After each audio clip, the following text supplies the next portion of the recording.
GVMC deputy mayor ఎన్నికకు break పడింది. కూటమికి సరైన బలం ఉన్నా సరే కోరం లేకపోవడంతో వాయిదా పడింది. దీంతో రేపు మరోసారి డిప్యూటీ మేయర్ ఎన్నిక జరగనుంది. ఎన్నికకు పార్టీ కార్పొరేటర్లు గైర్హాజరు అవడంపై టీడీపీ అధిష్టానం సీరియస్ అయింది.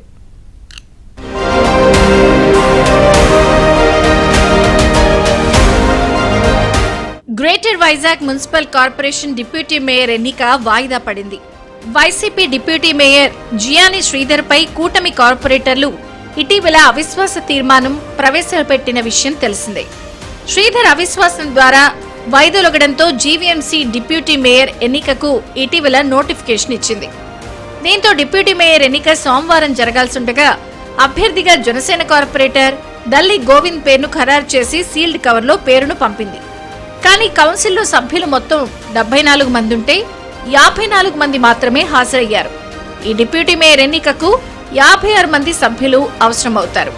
ఈ నేపథ్యంలో కోరం లేకపోవడంతో ఈ ఎన్నికను మంగళవారం నిర్వహించాలని అధికారులు నిర్ణయం తీసుకున్నారు. ఇంకోవైపు ఈ డిప్యూటీ మేయర్ ఎన్నికకు కౌన్సిల్ సభ్యులంతా హాజరు కావాలని ఇప్పటికే స్పష్టమైన ఆదేశాలు జారీ అయ్యాయి.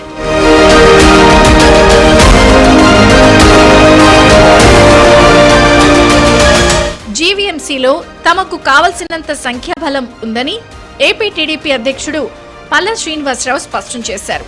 డిప్యూటీ మేయర్ అభ్యర్థి ఎంపిక విషయంలో నిర్ణయం తీసుకోవడంలో ఆలస్యం కావడానికి ఒక కారణం ఉందన్నారు. ఆదివారం రాత్రి 11 గంటలకు డిప్యూటీ మేయర్ పదవిని జనసేనకివ్వాలని నిర్ణయం తీసుకున్నామన్నారు.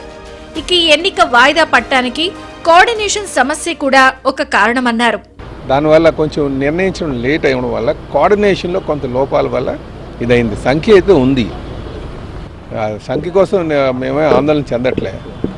కోఆర్డినేషన్లో ఇప్పుడు ఎలాగంటే ఇక్కడ మాకు ఎక్స్ అఫీషియో మెంబర్సే 11 మెంబర్స్ ఉన్నారు. వాళ్ళందరినీ పిలుచుకోవాల్సింది కొంచెం ఆ లోపం, ఆ క్యాండిడేట్ డిసైడ్ చేయడం కూడా రాత్రి 11 అవడం, దానివల్ల మేము కొంచెం ఈ ఇబ్బందిగా కలిగింది తప్ప అందుకే ఈ ఇబ్బంది వచ్చిందని ఆయన తెలిపారు.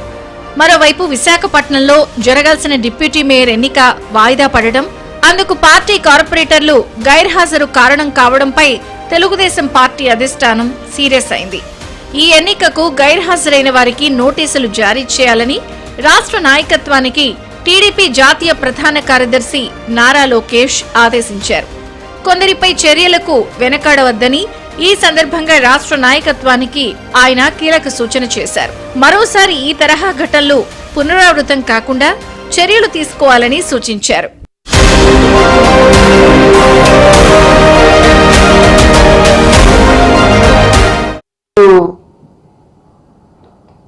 ఏంటంటే వాళ్ళకి తేడాలు వచ్చాయన్నా, దేంట్లో తేడా, లెక్కలో తేడా వచ్చాయా, దీంట్లో తేడా వచ్చాయా? అయితే దీని మీద అర్థమవుతుంది ఏంటంటే రాష్ట్ర ప్రధానికం కానీ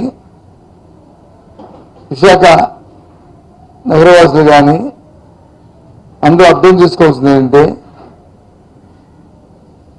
ఈ కూటమి ప్రభుత్వానికి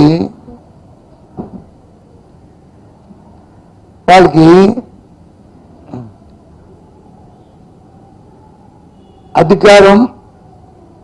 అధికారంతో పాటు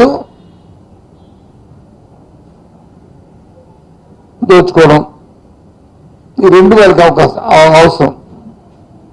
ప్రజల తాలూకా మంచి పరిపాలన చేయాలి, చూడాలి అనే ఆలోచన లేదనిపిస్తుంది. అది అంటే నాకు డిప్యూటీ మేయర్ వస్తే